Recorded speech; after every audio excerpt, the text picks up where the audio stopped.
Hello, everybody. Welcome to the latest edition of the Post with BP. I'm your host, Billy Parvatam. Folks, I'm so excited today to be joined by Mr. Tony Castricone, the voice of the Washington Huskies since 2016-2017 season. I'm so glad to be joined by him today from the West Coast in Seattle.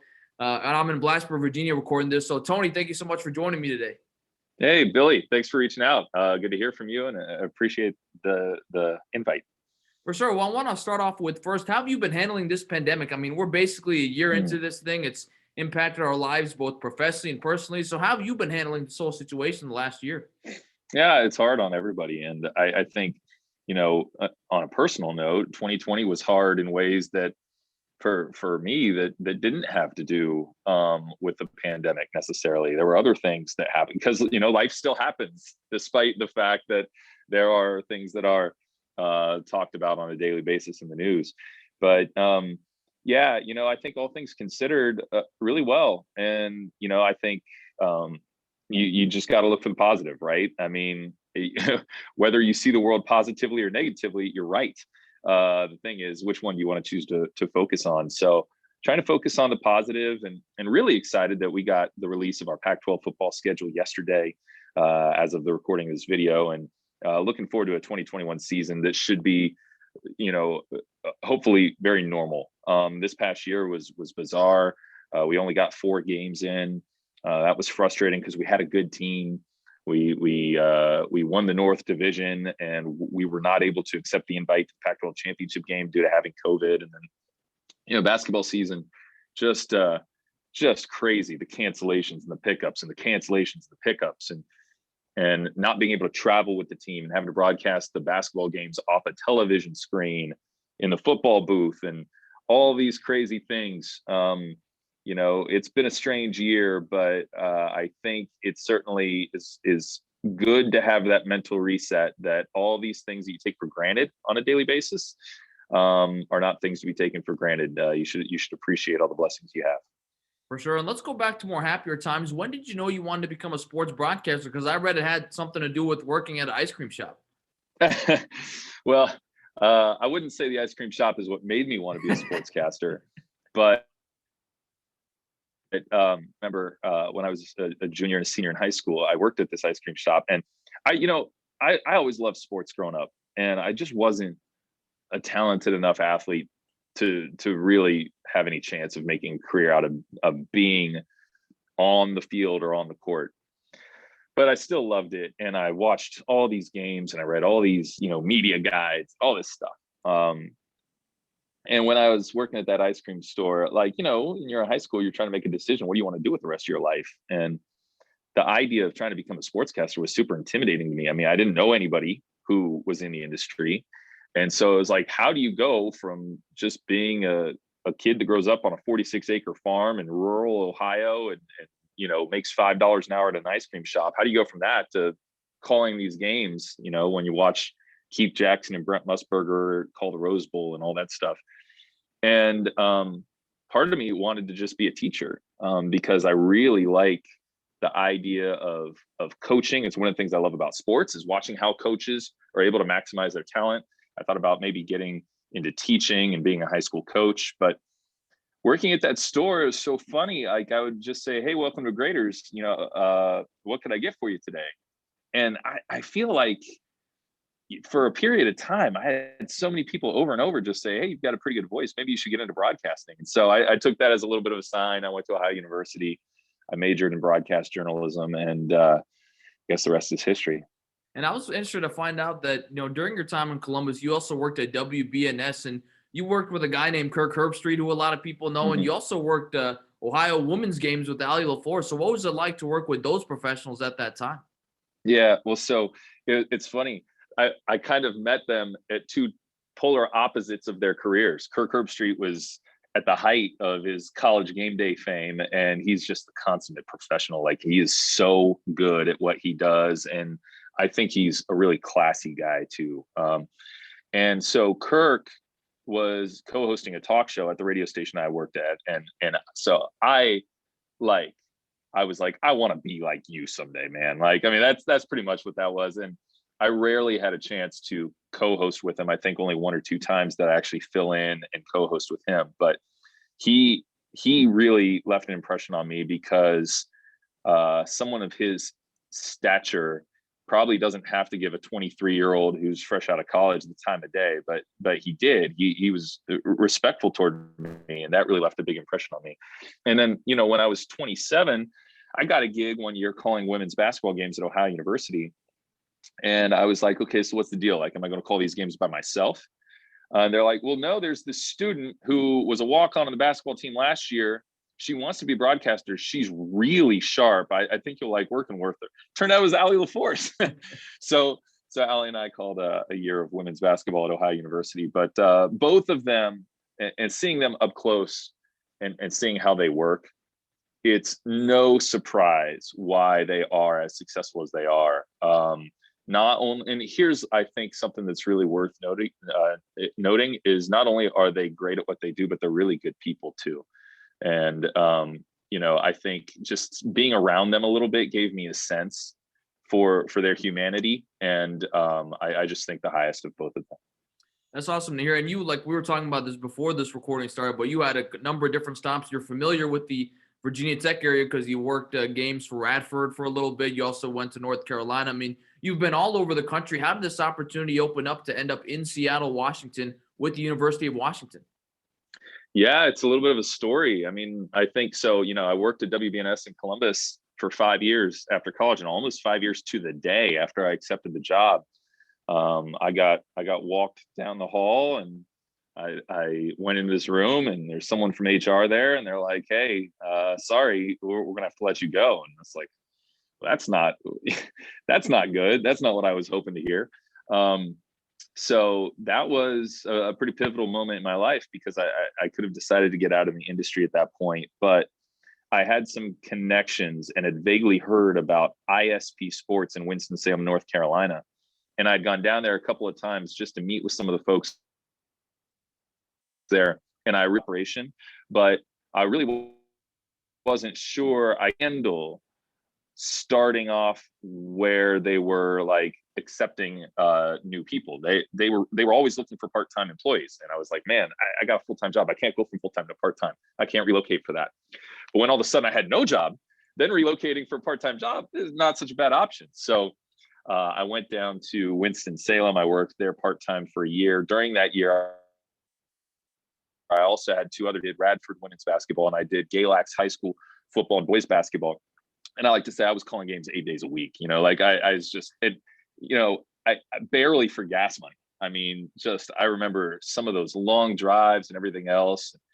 It certainly wasn't worth it financially, but it was worth it for the opportunity to just work and work and work, and barely made ends meet. I mean, I remember my apartment in Winston-Salem that year. I slept on the floor of my apartment. Like, I didn't have a bed. But I was doing what I loved every single day, 7 days a week. And that led to an opportunity to take in a management role with IMG, which I never foresaw. I didn't really want to get into radio management, but it was an opportunity that they felt like would fit my skill set. And so I tried it out. And what that meant was I was managing radio network operations, which meant that I was starting to meet with a lot of ADs, associate ADs, property general managers, people who were doing selling, and a lot of other play-by-play guys. And I was getting a good idea of not just how to call games, but the industry of calling games. And I think that was really important because that gave me some perspective. Until then, I always kind of thought, well, it's all just about being great on the radio, but it's not. It's a business, right? I mean, there's a bottom line that needs to be met, and you're a teammate. It's not about you. It's about the whole team succeeding and all that stuff. And that was really great perspective for me. So I did that for 3 years.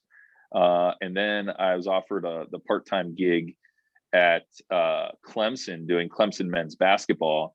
And I kept my full-time job at Winston-Salem doing that because Winston-Salem and Clemson are about 3 hours apart.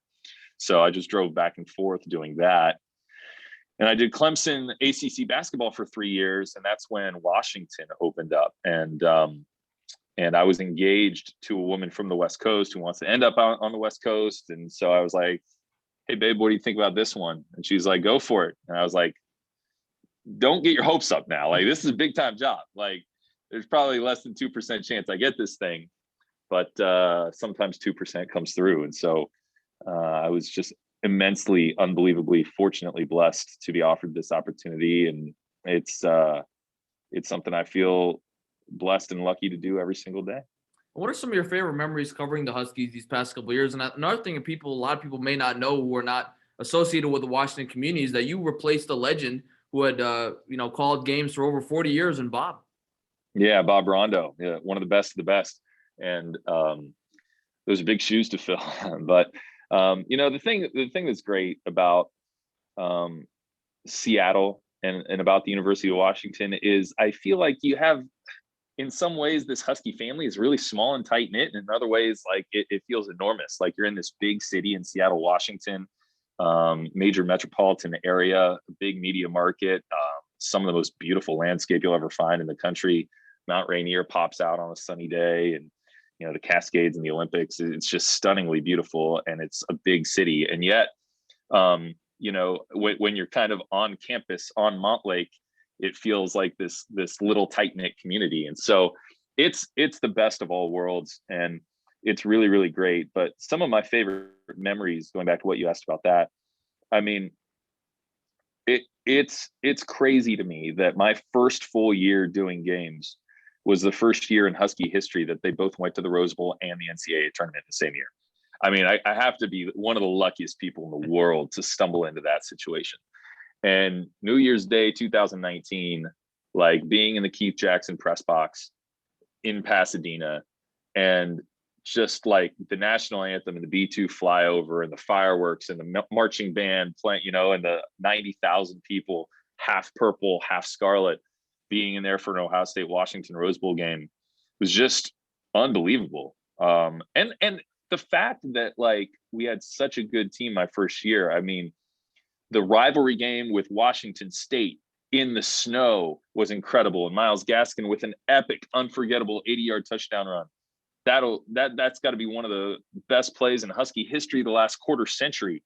And then the next week go to the Pac-12 championship in Utah, and this great defensive slugfest and a Byron Murphy pick six to go as the only touchdown to send Washington to the Rose Bowl, and then to play in that Rose Bowl game, and then to go to the NCAA tournament a couple months later, and Matisse Thybulle to be the National Defensive Player of the Year. I can't believe how lucky I was timing all that out. And those are some memories I'm never going to forget. And then basketball, the year earlier, Dominic Green with a buzzer-beating game-winning three-pointer against number 9 Arizona. I mean, just some moments that, again, like I sometimes wonder what sort of bad fortune lurks around the corner if I've already used up so much of this good luck. And I was wondering, how do you prep for a game? And let's just say you've got a Washington State game on Saturday. How are you prepping the days leading up to that game the week before, and how does that differ for basketball? I was going to say, football and basketball are two totally different processes. So for football, I'd say probably like I try to take Sunday off, and then on Monday I try to get up at like 5:30, 6 in the morning, and I try to hit it pretty hard before the coach's press conference at 11:30, because I feel like Monday morning's like 1st and 10, and you don't want to get behind the chains, right? You don't want to take a sack or get a 5-yard penalty and then be operating on 1st and 15. So you got to have a good Monday morning. And what I do is I keep logs of, what I do is I chart all the stats from Saturday's game into my own spreadsheets. And then I keep not just team stats, but individual stats. And I try to like analyze those to pick up on some trends that are going on. So I chart all that stuff. And then I will start to look up stats for the opponent. The game notes probably aren't out yet. And then, I record the coach's press conference. So all of that is trying to like build some storylines for like, what are things that I want to have in my back pocket that I definitely want to hit on Saturday. And then as the week goes along, Tuesday, Wednesday, you start reading the game notes. You got to prep for a coach's show in there as well. Ask the head coach an hour's worth of questions. But, reading the game notes gets you a little bit better feel for maybe some of the non-statistical storylines. And then Thursday and Friday, I'm trying to get names down. Like, I mean, I really want to try to memorize the names of every skilled position on the opponent's offensive two deep, and maybe like the top 6 or 7 playmakers defensively. That to me is like you got to have those names down. So making flashcards and all that stuff, that's key. Basketball, it's a pretty drastically different process prepping for a game, because sometimes you have 24 hours to prep for a game and sometimes you have 5 days. So like it kind of just depends upon how much time do you have and how into the nitty gritty do you really want to go. But basketball, I love Blue Ribbon magazine because it's a nice in-depth preview of all 350 Division I teams. Like they've got great nuggets in there. And then Ken Palm with the basketball analytics. I don't know if you're if you're a stats geek like me, Ken Palm's you just eat that stuff up.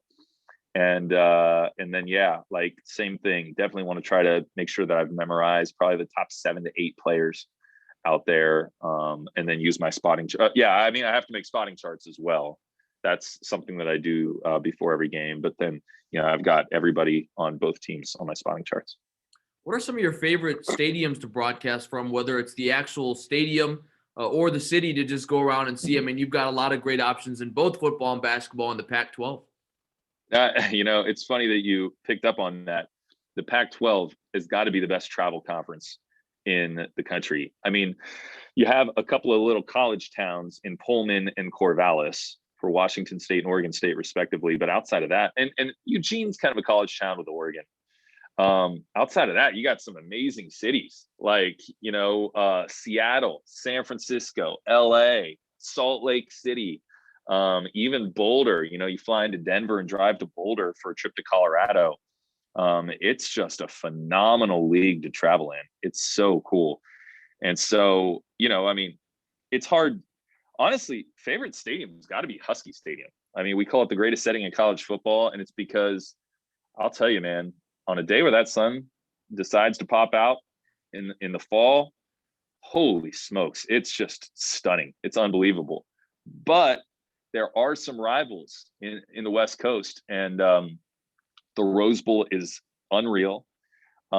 Cal Berkeley Memorial Stadium is really awesome, and I really like Rice Eccles in Salt Lake City as well. So no shortage of great places, and that continues with basketball as well. You go to Tucson at Arizona, you go to Pauley Pavilion with UCLA. I like how kind of quaint our arena is. Only holds 9,200 people, and man, like when we fill that place up, it is loud. So yeah, it's a great conference to travel in, and I've had the privilege of traveling to ACC and a couple places in the SEC and the Big Ten and the MAC and the Big South. I mean, a lot of different leagues, but Pac-12 has got to have the best cities. It's awesome. I wanted to ask you specifically, Tony, about college football. I mean, you being the Washington announcer, you have a perspective on this that a lot of people will be interested to hear. And do you think the idea of college football lacks parity has any traction? I mean, you look at since the implementation of the college football playoff, we've really had a few teams, the Alabama, the Clemsons, the Ohio States of the world. Maybe you sprinkle in another team here or there, given the certain year. Washington made it in 2016. Do you think the college football playoff needs to expand? Is there any way we can legislate parity? Or is it just to the mindset, look, Alabama and Clemson, they continue to recruit the best players. It's up to schools like Washington, like Virginia Tech, to be able to outtake them in recruiting and eventually take them out? Yeah, I mean, it's a really fascinating conversation, and we could probably, Billy, we could go for like 3 hours on this. Like, I mean, easily. I don't think it's hard to dive into the nitty gritty on this. A couple of things that I think, well,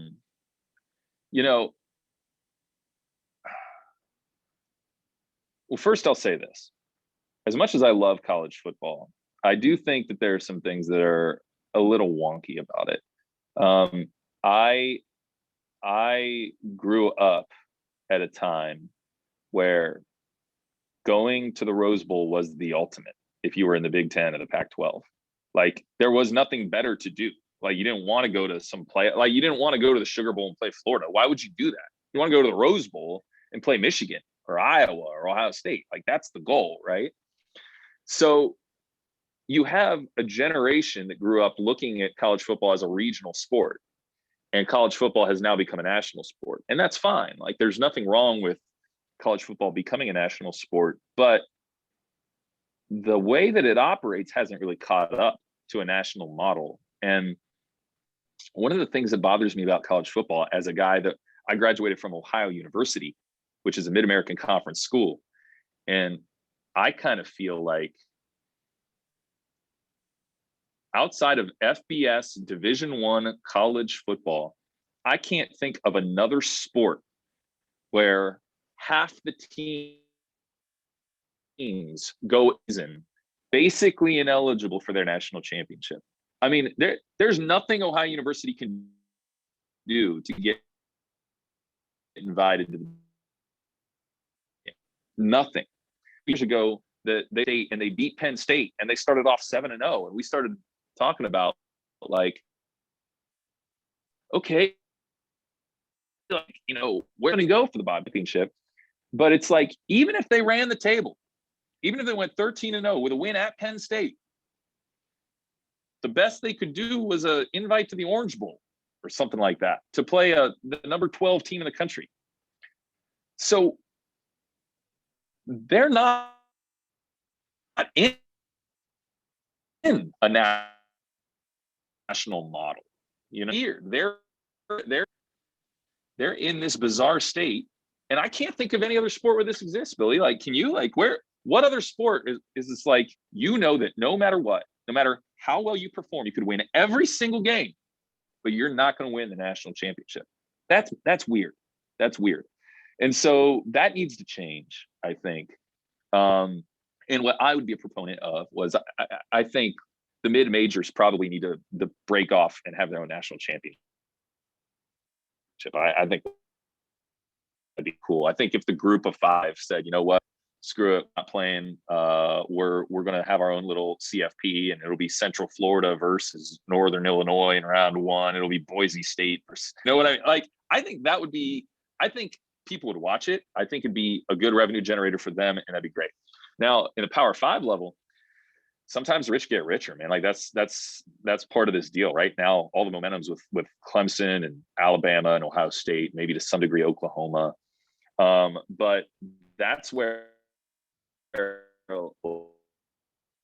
like, this thing will get cyclical a while, like Clemson, and so, like, eventually it'll swing back to USC, and Washington has its moments, and you know, Michigan will have their moments and all that stuff, but it's hard to break in.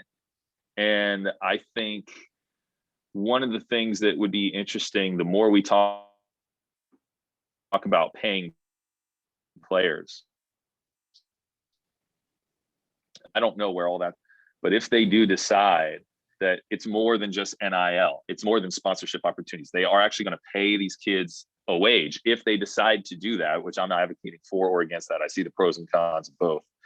But if they decide to pay those kids a wage, then I think it might be interesting to consider, like, is it really about who has the best, really about all that stuff? Or could you maybe, like, say, hey, look, some of these weights are a little rusty, but you know, and maybe the shower, you know, does not have marble on the inside of it, but you're going to come here, you're going to get a good education, you're going to get paid, and then you're going to get to audition for the NFL. Like, I think the paying players things could, like, it could really change things from a competitive standpoint. And I don't know the domino effect of all that. Again, I don't know that I could really give you a good pro or con on, because I see a lot of good reasons for both, but I find it to be a very interesting conversation. What's your advice to aspiring sportscasters who are trying to make it in this pandemic? I mean, Tony, you know better than anyone. You've been all over the country. It took you a while to get to where you are today as the voice of the Washington Huskies. I mean, and now, you know, you talk about, you know, this pandemic, it's really upset a lot of things for already competitive business. So what's some advice that you can impart to aspiring sports broadcasters? Because the other thing I was interested to learn about you is you've done a lot of different things. It hasn't just been play-by-play in your pursuit to become the voice of the Huskies.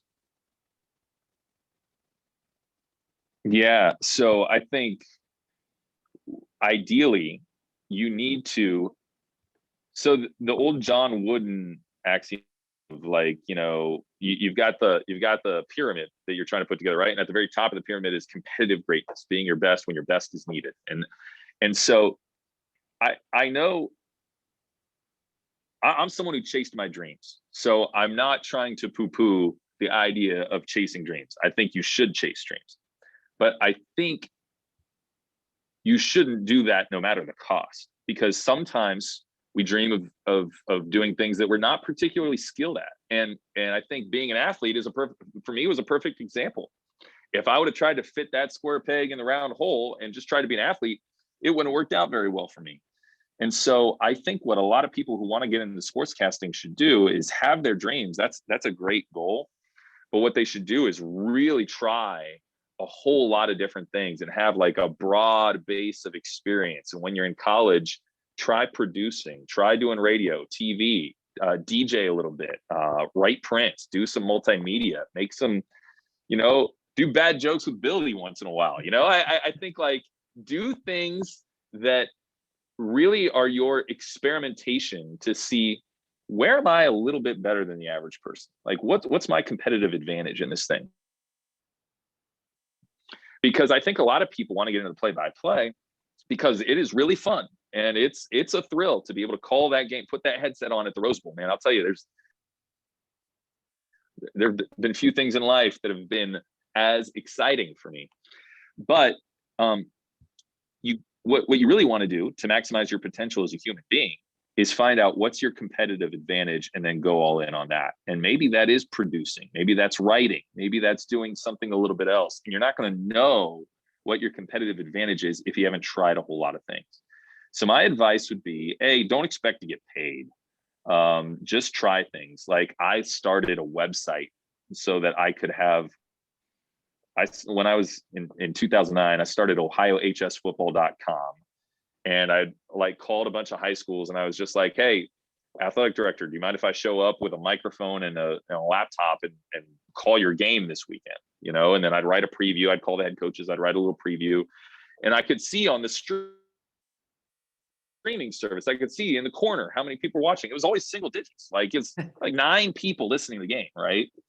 But that was my experience. That's how I was getting some practice and seeing whether or not play-by-play was something that I was any good at. And I think, now with as affordable as doing multimedia is, like you've got a podcast, you just pop up a Zoom room, you hit record and boom, like, you're getting a chance to podcast a little bit. Like equipment has never been cheaper. The different means of distribution have never been more accessible. I think you just got to try as much as humanly possible. Find out what's your niche. What are you better at than the average person? And then as you get more experience, then narrow your focus towards that which you have the competitive advantage at. For sure. My final question for you, Tony, you've been so gracious with your time. Is there any way for you to kind of look in advance and see where you want to be in 10 years? I mean, you've got a fantastic gig with the University of Washington calling, football and basketball. You've obviously worked very hard to get to this point. Is that something you ever think about? This is something I'd like to do in 10, 15 years, or all being said, you're pretty focused on the present and pretty content with what you're doing at the University of Washington?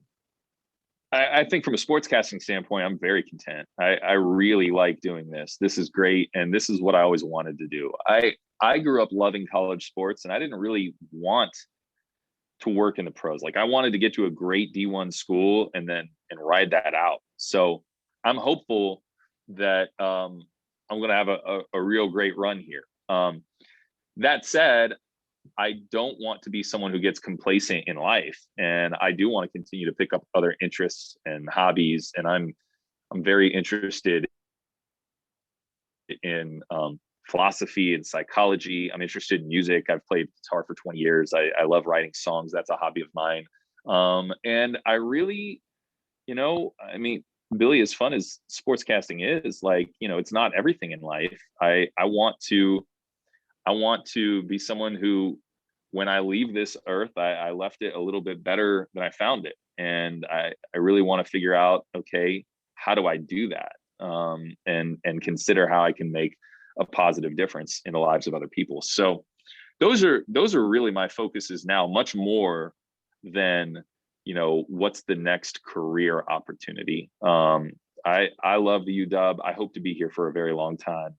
And I just can't get over how lucky I am to be here.